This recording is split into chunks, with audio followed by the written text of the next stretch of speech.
Holy dude. My gosh. Hi, everyone.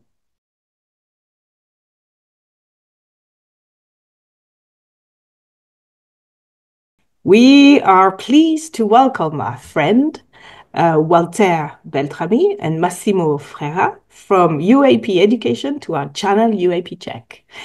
And it's a real pleasure to actually have you here today.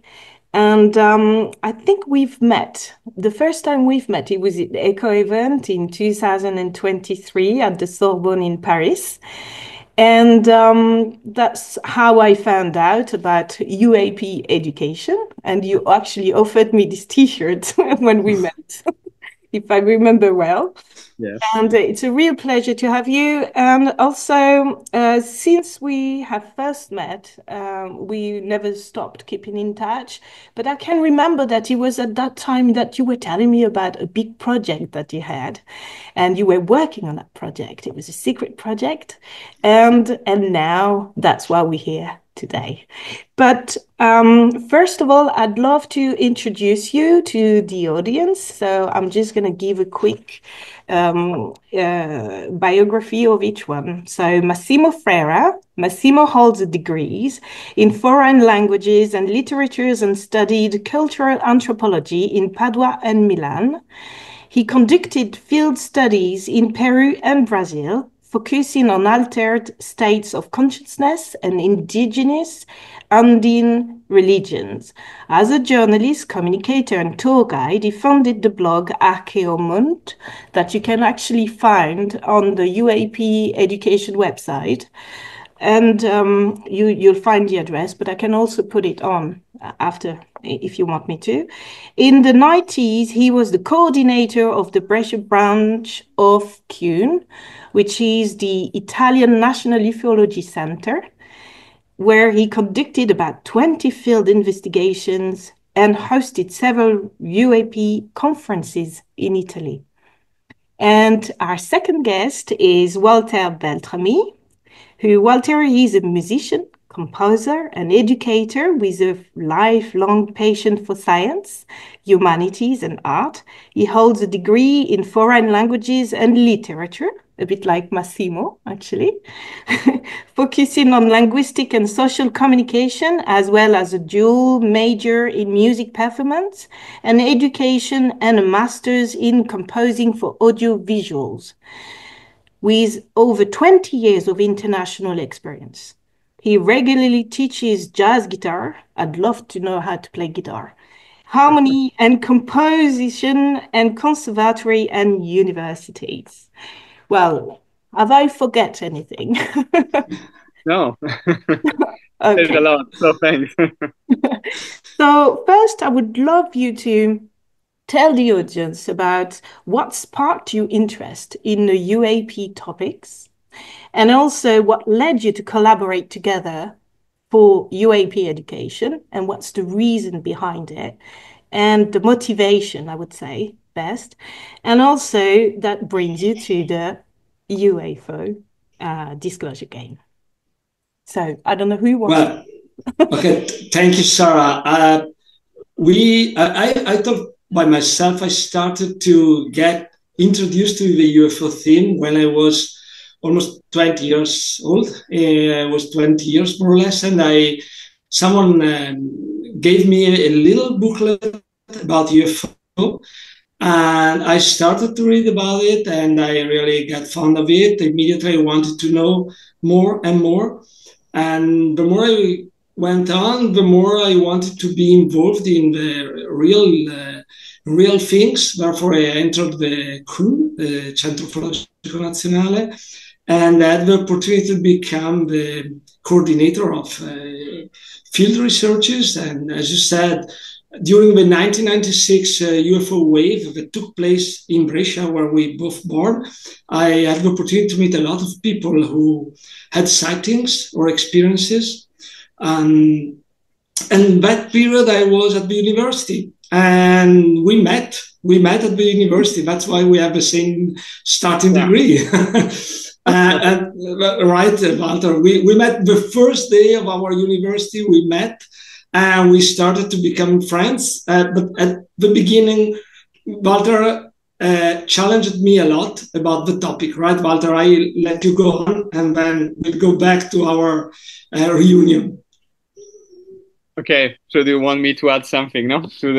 No, actually, to answer your question, Sarah, Massimo was the reason why I got interested in UFO, seriously interested, because we were studying at the university. We connected from the first minute, and I discovered his passion and his knowledge about the topic.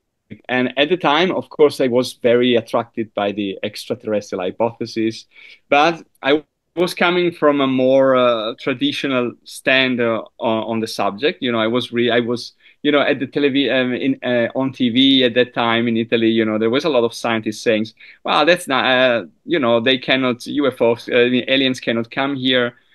Distances are too big. It's just impossible, blah blah." And so I just assumed that was the case. So I thought, yeah, very fascinating to see Close Encounter of the Third Kind. I love that. ET, but I thought that it was just something too beautiful to be true, and Massimo actually presented me with very strong arguments, and so he introduced me to a lot of books. So I read. I've always been a very curious person, never dismissing thing, And so, but I realized, but at that time, I left the university still with a kind of a more skeptic position, about the thing. I wasn't sure because it's also true that there was not internet at the time. I was reading a lot of names, but there were no way for me to check the material, to double check the thing and to see is this person real, or is this book just talking about a Stanford professor or another guy who maybe don't even exist. So it was more difficult, I guess, in that little city but and then I had kind of a wake up moment after, as probably many people, after the New York Times article. I actually arrived a little bit late. And when I started reading that stuff and seeing a lot of things, getting interested in the topic and seeing that almost 90% of what I had seen during the university with Massimo proved to be true.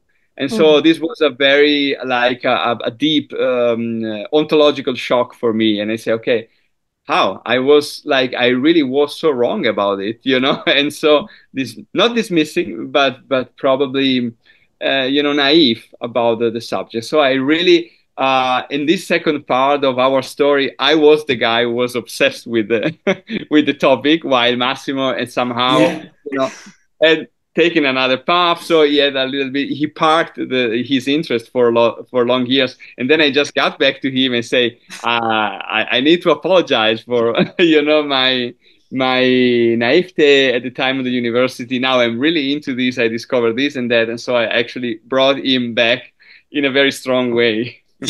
Yeah, exactly. Because in the meanwhile, I left for anthropological studies. I went to South America. I was really deep diving in what was and is still one of my passion, which is cultural anthropology. And when Walter and me met again, I was not aware of what happened during the last year. So I was not aware about the New York Times article, for instance, because I really put apart the theme. So thanks to him, I took it back and I started to study again. And then we said, okay, now we're on the same page. What can we do? What can we do? And the scenario changed a lot, at least for me. And everybody who is now watching this podcast, probably if he's of our age, let's say, knows how the scenario changed. Because in the 1990s, we talked about ufologists. Now we are talking about disclosure.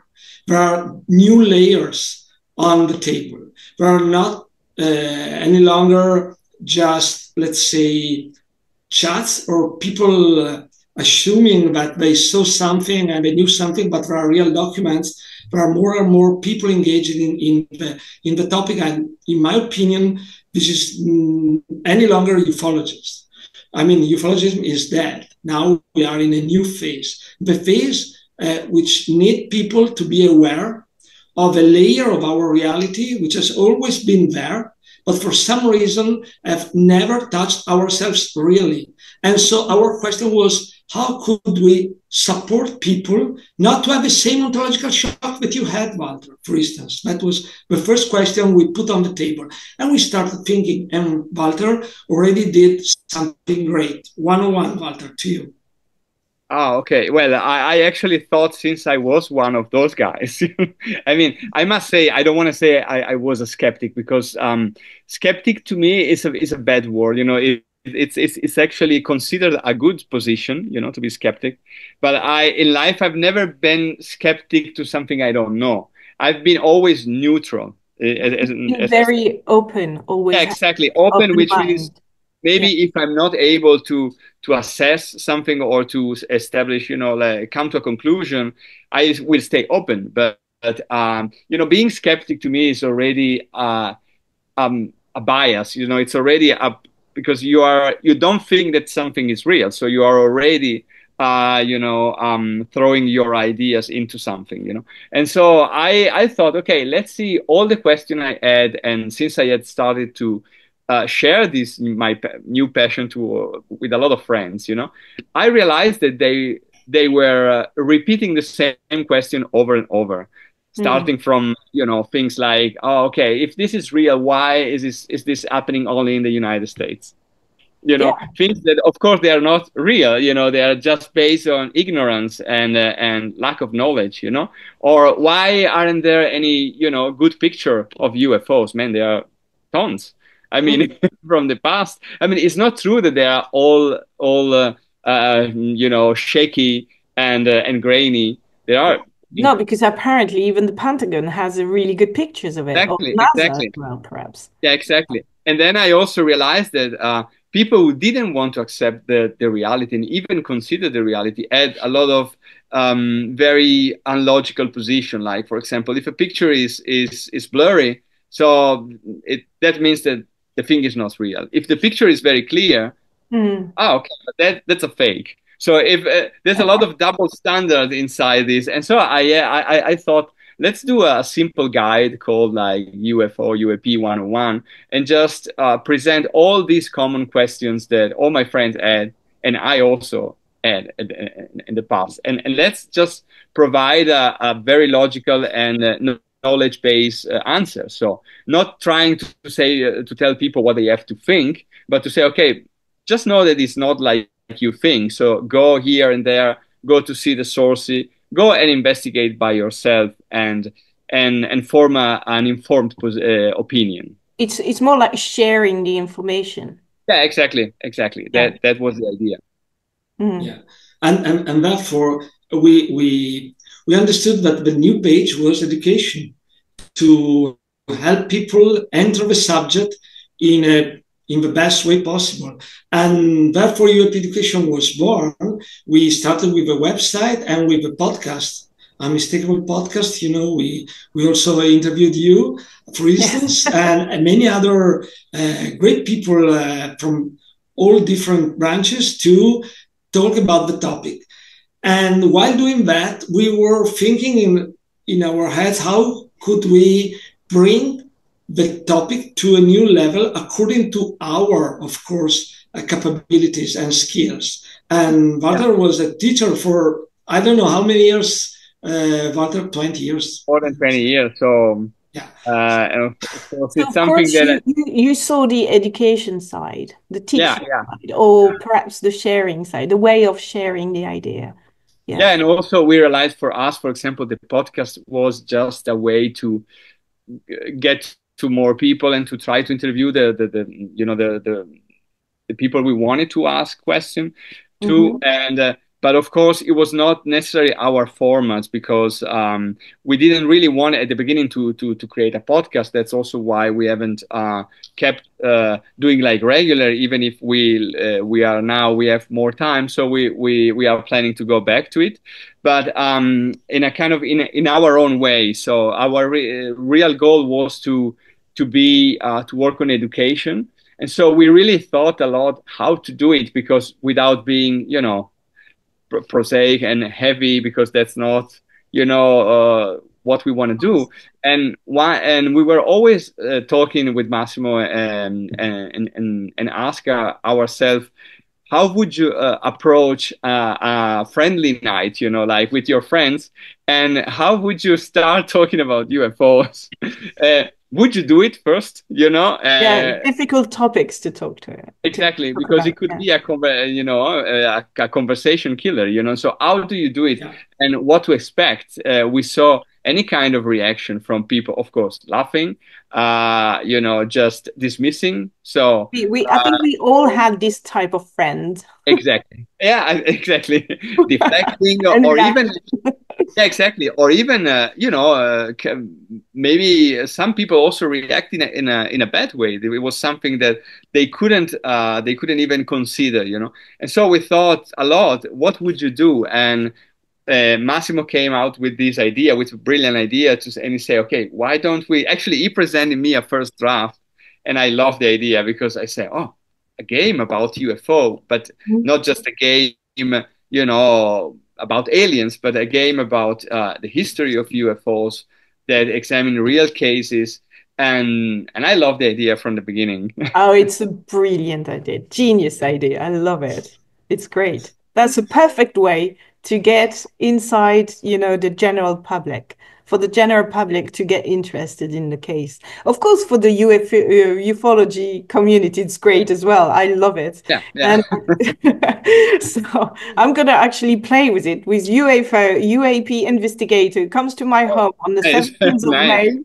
We decided to play that game. So Oh, that's great. That's a great news. Good That's to know. exactly what we are aiming to. That's great. Yeah. And then, you know, we both, probably also you, we all experienced what you said before, but during a dinner with friends, probably conflicts started because of a topic. So we wanted to find a scenario in which the conflicts stands in the backyard, you know. And so what best than playing with something?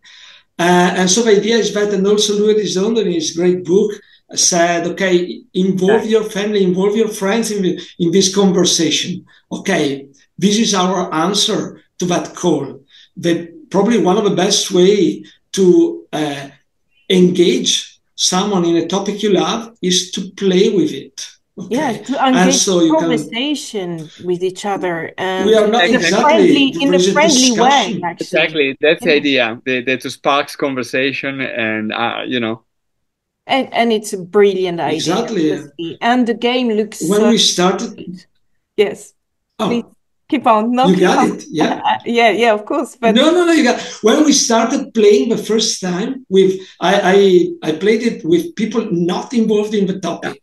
They never talked about it. Okay, it was a test game with just paper because we didn't have a prototype at that time, and there were 4 people, and they were all really engaged. In the end, they came back to me the following days telling me that they went to look for things online. Someone bought a book about the topic, and so I didn't push anything. I just opened a tabletop game. Probably you have it there. So that's our game. That's our idea, and we hope it works. That's our and I think, if I can add that, you know, it's also, for me, a big goal also while teaching. Also, when I was teaching music, I always thought, you know, if I can transmit passion for something, and the feeling and the curiosity, you know, if I can wake up the curiosity of my students, that it's already a great goal, you know, because then everybody needs to take their own path. They need to understand what they want to do. So there are a lot of teachers, for example, that impose a certain way of doing things, of perceiving things, understanding things. But for me, that was always the most important thing. If at the end of the day, if you spark the conversation, if you woke up the curiosity of the people, that's really already a great goal. And when we saw that that these people that were actually playing the game, they didn't know anything about it. They even had prejudice, and biases at the end. But then they were actually starting to answer the big question, like, but is this real? Because it seems that there's a lot of convincing stuff that this is real, and they were really surprised. And that for me was exactly like living what happened to me. The fascination when you actually say, okay, but this is real. This is not a tale. This is like thousands of people, like billions of evidence. This is actually a phenomenon that there's an overwhelming amount of evidence, even if it's indirect evidence, maybe we don't have, there's people who have the direct evidence, but I don't know anything in my, like, when you reach our age, it's also, you start thinking, okay, how many things did I experience in life that share this same characteristic, that it's so full of evidence, it's like, and I cannot say many things resemble these. So it's really it's really special. Another from my perspective, from the anthropological point of view, there are two, let's say, happenings that really fixed something in my mind. One was the fact that I had the opportunity to work with one of the biggest anthropological personality in the world, Emanuele Anati, and he told me that one of the main elements of our species is to be curious. So first of all, you have to wake up the curiosity. And second, another key book in my life was Gregory Bateson with his theory. But what is most important is to learn. So you don't have to push people learning. You have to allow them to learn how they prefer to learn. Okay. And so the path is different. You don't have to push information to people. You have to open information. And as Walter said right now, the evidence are there. If you want to step into, everything is there or out of the box. Okay. But you have to start to change your mindset. And so you need to awake the curiosity. And when it's done, I don't want anybody to be convinced by me. I love to have people who have, let's say, the open-minded activity that allows them to live differently. Yes, well, you are. I can tell by watching the game actually, because I received it. Thank you to have offered it. But it's very well thinking. I mean, everything. I mean, the visual. If I look at the box, the visual, the touch as well. It's sober. It's just it's great visual. And also, when I look at the board, every detail of the game are just absolutely amazing. I have to show it because it's just wonderful. Oh, you've been thinking precisely of every little details. When we look at every cases and all the cards, the questions, the fact that you have put a little disc as well. This is just amazing. This is great. You've been thinking of every details. You have all these people. You've got the skeptical. You've got the scientist. You've got the person you have done described, and all the descriptions. Everything is just great. Every single person, every single questions with all the answers as well. Like I have a question example: which famous astronomer participated in Project Blue Book and as a result became less and less skeptical about the UFO phenomenon? And then you give some, example, like could it be, or actually, I'm going to let the audience find out. So was it Stephen Hawking, Alan Hynek, Jacques Vallée, or Carl Sagan? I'll let you answer. But this is absolutely amazing. You've been thinking of every single details. Visually, it's beautiful. And the game is just incredible. It's a good way to actually talk about the subject and share with friends. So very well thinking. Thank you. We wanted to be immersive the more we could. I mean, the details that you mentioned comes from also the experience we had in the topic, from the field, from the reading books, from attending different environments, and therefore we hope that, okay, if you are involved in the topic, you probably recognize a lot of little details, for sure. If you're not in the topic, you start thinking that there are strangeness here and there, no? And that it's not so strange to get into a specific detail. So, but it let you the chance to discover this world as well, this UAP world, and I think it's just really a brilliant idea. I really love it, and I can't wait playing with it. I haven't been able to yet, but I will on the 17th of May, as I said. We're going to film it, so we're going to film some part of it and put it on the website. Yeah, and actually, in that prototype that we sent you, as we told you, there are kind of improvement missing, because we added also some special features. We added some tokens that are special skills each character. So it's really modular, so people can decide if playing cooperatively or if playing competitive, one against each other. Of course, everything it should be competitive, cooperative in the UAP transparency world. Unfortunately, the reality tells us that it's not. There's a lot of battles of ego, and that's also why we thought, okay, let's leave also the competitive side, because it's actually real. It's also what you see in reality. And then you can play symmetrical, meaning every character has the same functionality, same powers, or asymmetrical. So each character has his own special skills based on what they do and what they are. For example, if they want to become a debunker they want to be the skeptical or the scientist. Well, no, in this case, for example, we have for the first edition, because then we have planned a lot of expansion that they also will be shown in stretch goals. They will be shown in the Kickstarter campaign. But at the moment, the 6 type of characters are the UFO investigator, the police officer, the military pilot. Then we have the abductee, the UFO experiencer, and I'm missing something. I think I missed one. Maybe the journalist. Yes, exactly. Journalists. How could I?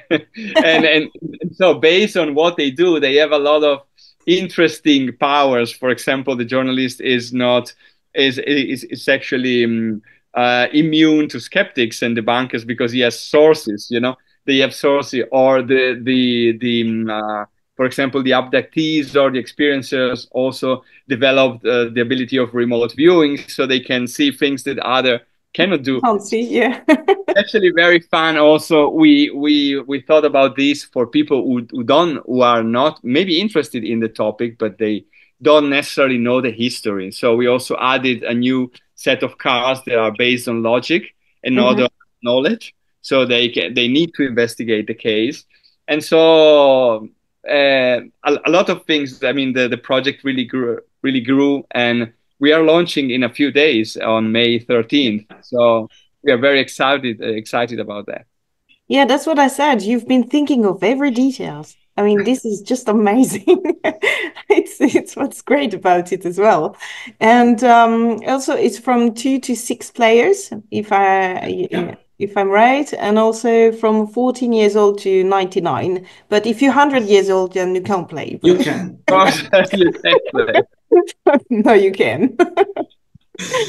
Yes, you can. And let me add also that we tried to balance the more we could the history cards and the event cards in terms of geography and decades. So there are more or less the same number of events from the 40s, from the 50s, from the 60s, or from Asia, North America, and Africa, just to expose the fact, as Walter told at the beginning, that this is not something that only happens in the US. So that's one important thing to say, that we wanted to stretch the more the topic so that people can really appreciate every angle, every aspect in every part of the world.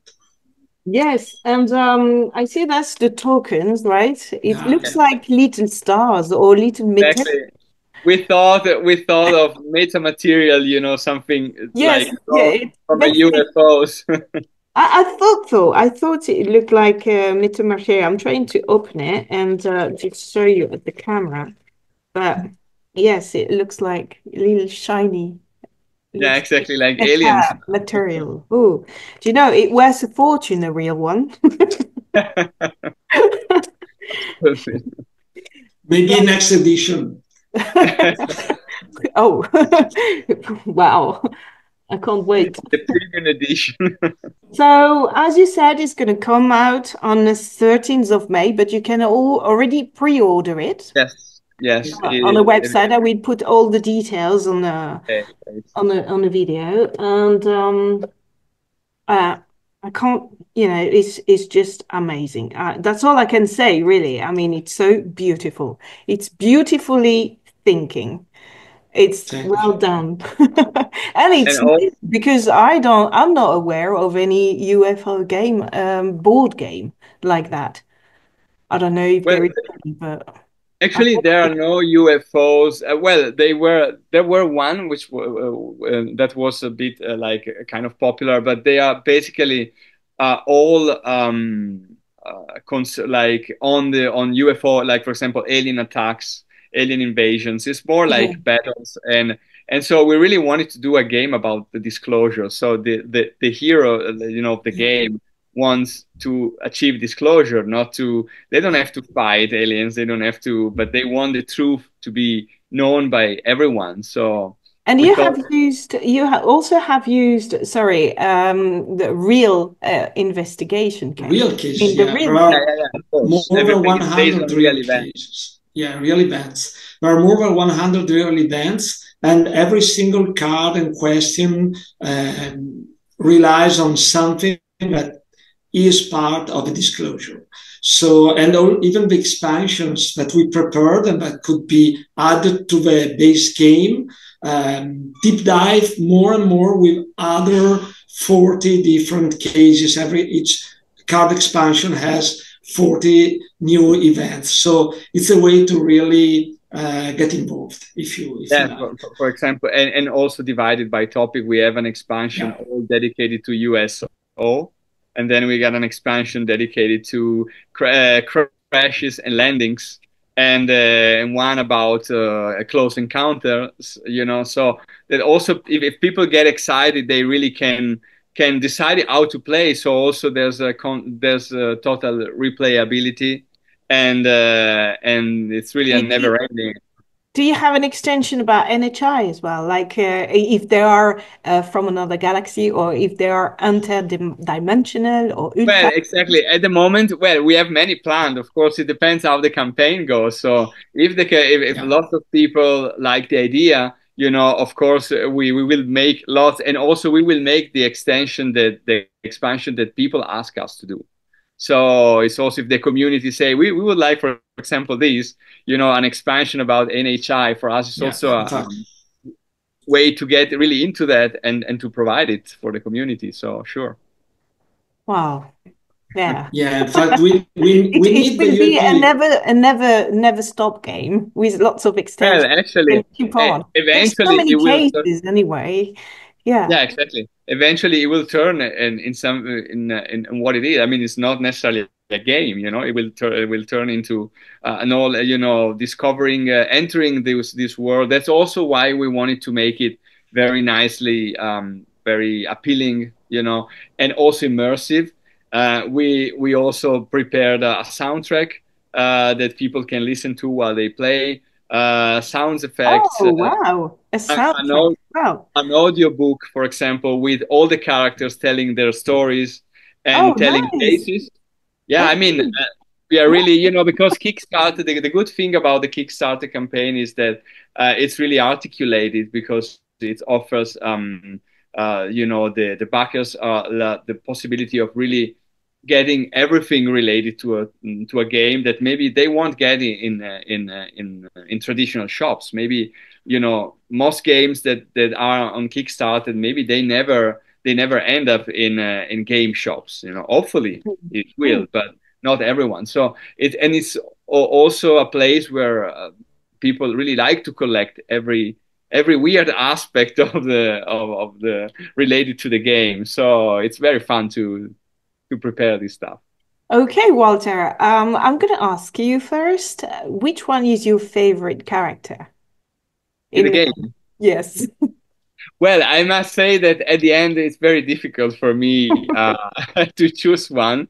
But of course, since I'm from I grew up in the 80s, and I'm very attached to this old guy that you showed before, the UFO investigators, because that's a little bit, the with the hat and exactly the look that I grew up with, and so. But of course, there are characters we try to design character exactly very classic, but the classic UFO investigators in our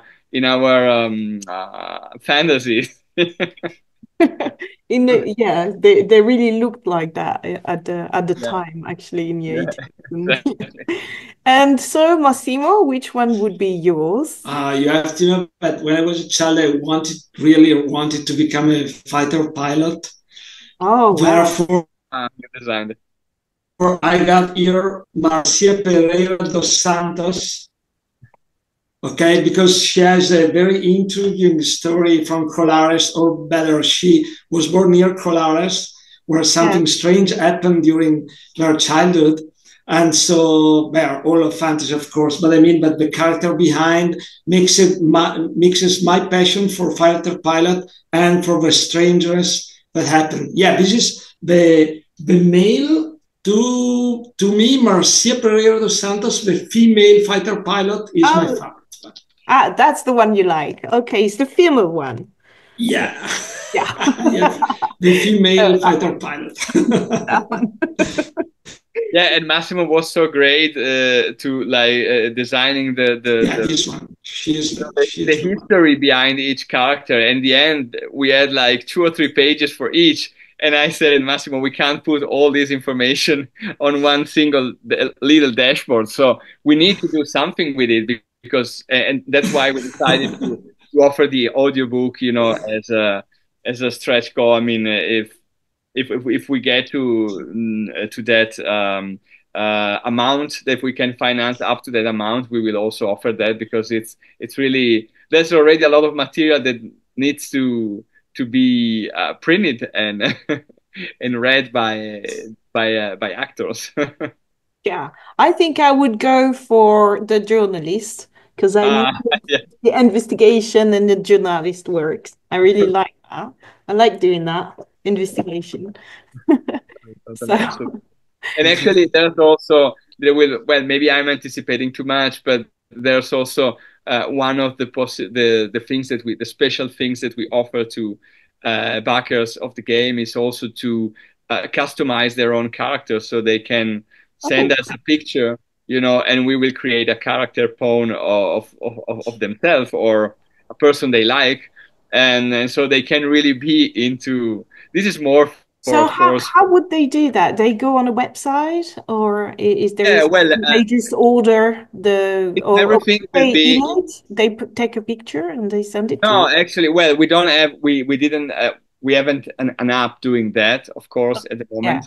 Yeah. But and also we like, because we designed the character by hand, we design it, so it's like it wouldn't be. I don't know. We didn't like the idea to make it like too digital, I mean, even if it's digital art, we didn't want. We really wanted to start from our scratch.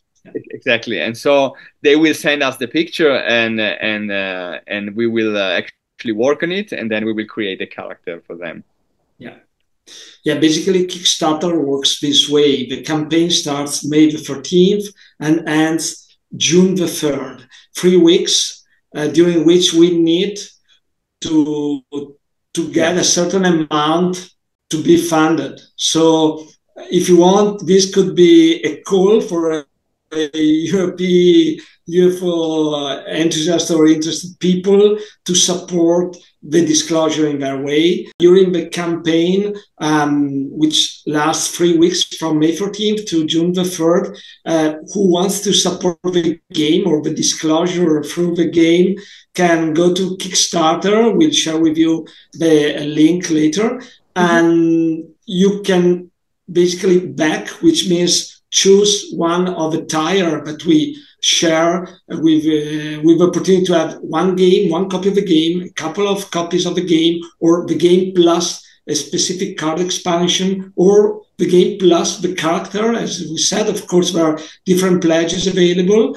And after June the 3rd, if we reach that amount of pounds, we will be able to really go in production. This is just absolutely fabulous. Thank you. Thank you so much. And when I'm going to play that game, I hope I won't get the visit of the Man in Black. I don't think so. Who knows? Who knows? We also thought this. We maybe think that we thought probably many people interested in the UFO topic and in disclosure, they feel frustrated like we were, because of course we are not we don't know anything that isn't public, so I mean, we don't have anything special to offer except for maybe this educational side, and so starting from like just I don't know how to say that, like throwing our drop into the ocean, just a little drop.